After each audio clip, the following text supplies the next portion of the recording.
Fit रहता हूँ। पीने पिलाने से तो कोई परहेज नहीं है ना सरकार को। हम कोई विनोबा भावे और मोरारजी देसाई नहीं है। आप भी बियर पीते हैं? सर, आदमी को कुछ ना कुछ तो ऐसी हैबिट होनी चाहिए कि लोग उनको कहेंगे कि आदमी है। मुझे वो लोग पसंद नहीं आते, बड़े बदमाश होते हैं। क्या आप सिगरेट पीते हैं? नहीं, मैं पीता नहीं। क्या आप शराब? नहीं, मैं नहीं शराब। कोई आप पान भी? नहीं, मैं पान नहीं खाता हूँ। सुपारी? नहीं सुपारी। साला क्यों जिंदा रहते हैं आप लोग? करेंगे तेरी बुराई। हिंदू हृदय सम्राट स्वर्गीय बाला साहेब ठाकरे का नाम आज भी पूरे आदर और सम्मान के साथ लिया जाता है। एक समय था जब मराठी मानुष की आवाज को एक सशक्त नेतृत्व की जरूरत थी। ऐसे समय में बाला साहेब ने उनकी आवाज को अपना बनाया और महाराष्ट्र के साथ साथ पूरे देश में एक बड़ा राजनीतिक संगठन खड़ा किया। आखिर क्या था बाला साहेब ठाकरे का सक्सेस सीक्रेट और कैसी थी उनकी जिंदगी? आइए जानेंगे आज के इस वीडियो में। आप बस आखिर तक हमारे साथ बने रहिए। जिस आदमी ने खुलकर इस बात को स्वीकार किया हो कि बाबरी मस्जिद के ढांचे को गिराने के लिए उनकी ही पार्टी ने प्रयास किया और उसे गिराया भी।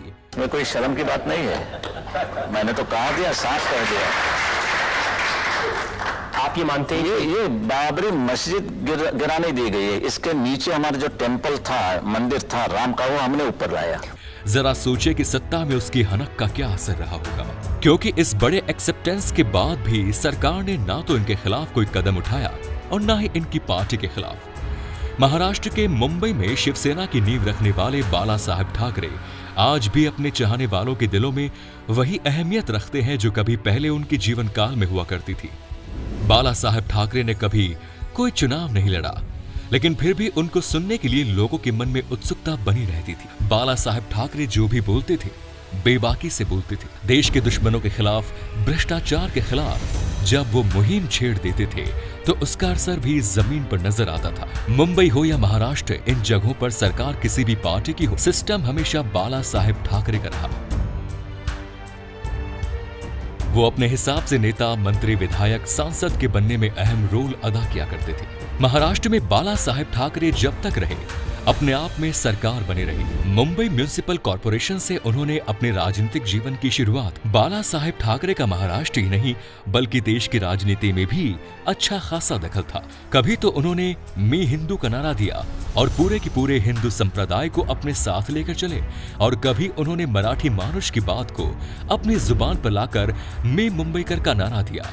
उन्होंने मराठी भाषी क्षेत्र में मौजूद लोगों के दिलों में दर्द को समझा और उनकी उम्मीद बनकर उभरे। देखते ही देखते वो मुंबई, प्रदेश और देश की राजनीति का इतना बड़ा चेहरा बन गए कि उनके विरोधी भी उनकी उपेक्षा नहीं कर सकते थे। उनके बारे में कहा जाता था कि आप उनसे एग्री और डिसएग्री तो हो सकते हैं, बट उन्हें इग्नोर नहीं कर सकते। कोई उन्हें खलनायक कहता था तो कोई उन्हें नायक समझता था। कम्युनिस्टों ने जब उद्योगपतियों का जीना हराम कर दिया तो उन्होंने एंटी कम्युनिस्ट मुहिम छेड़ दी। एक ट्रेन हादसे का जिक्र करते हुए उन्होंने कहा कि वो लोग तो हादसे में घायल या मौत के शिकार हुए लोगों के भी रुपए, पैसे और गहने भी छीन कर भाग जाते हैं। कम्युनिस्ट अक्सर फैक्ट्रियों में हड़ताल करते थे और इस हड़ताल की वजह से उद्योगपति बड़ा परेशान रहा करते थे। ऐसी सिचुएशन में शिवसेना के आने से आए दिन की हड़ताल पर लगाम लगने लगी और शिवसेना का महत्व बढ़ने लगा। माया नगरी मुंबई में फिल्मी दुनिया भी अपनी परेशानियां थी, लेकिन जैसे जैसे बॉलीवुड ने बाला साहेब ठाकरे से अपनी नजदीकियां बढ़ाई तो उनकी समस्याओं का भी समाधान होता चला गया। कहते हैं कि अपने जमाने के ट्रेजेडी किंग कहे जाने वाले दिलीप कुमार और बाला साहब बहुत अच्छे दोस्त थे। एक साथ बैठकर बियर पिया करते थे। लेकिन बाला साहेब ठाकरे दिलीप कुमार से तब नाराज हो गए जब उन्होंने साल 1998 में पाकिस्तान के द्वारा दिया जाने वाला सर्वश्रेष्ठ नागरिक सम्मान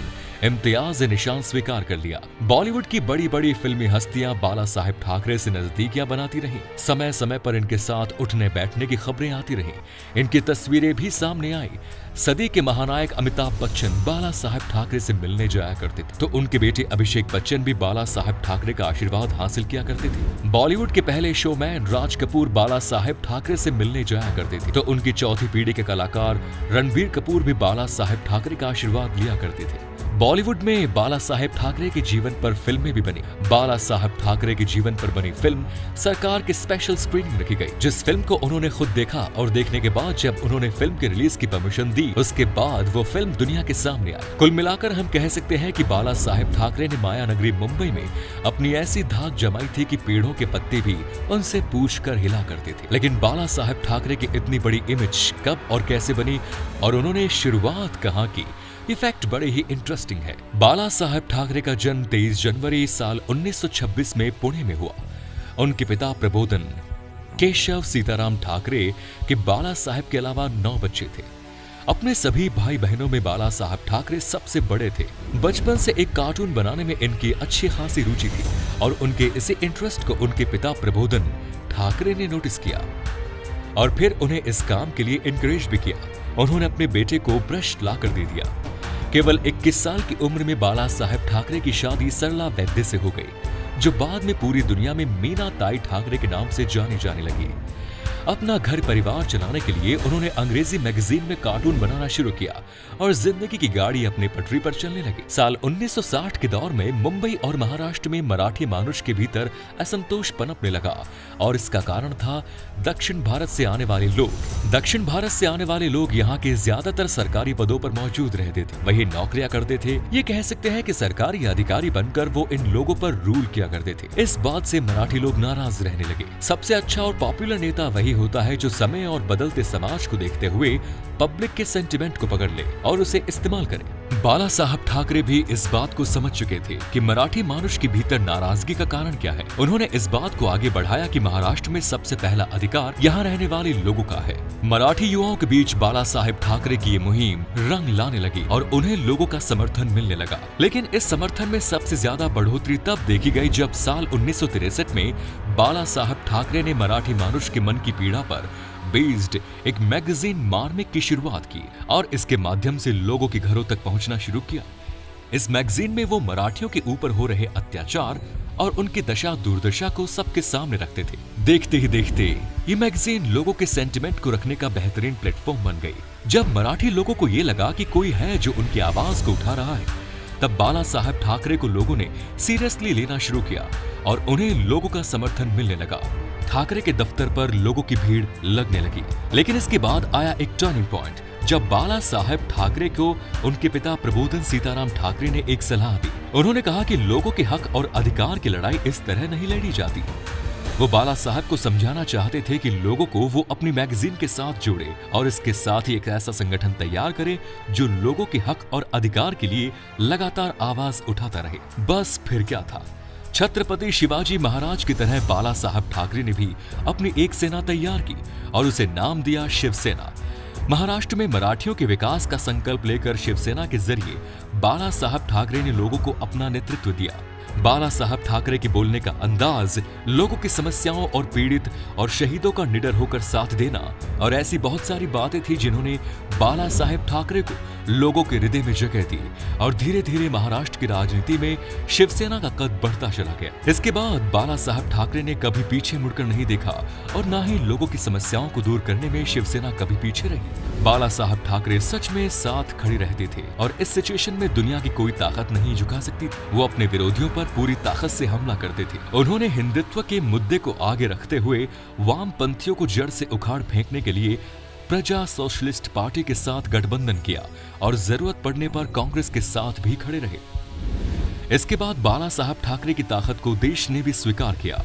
शिवसेना ने महाराष्ट्र के बाहर देश के दूसरे हिस्सों में भी अपनी शाखाएं शुरू की।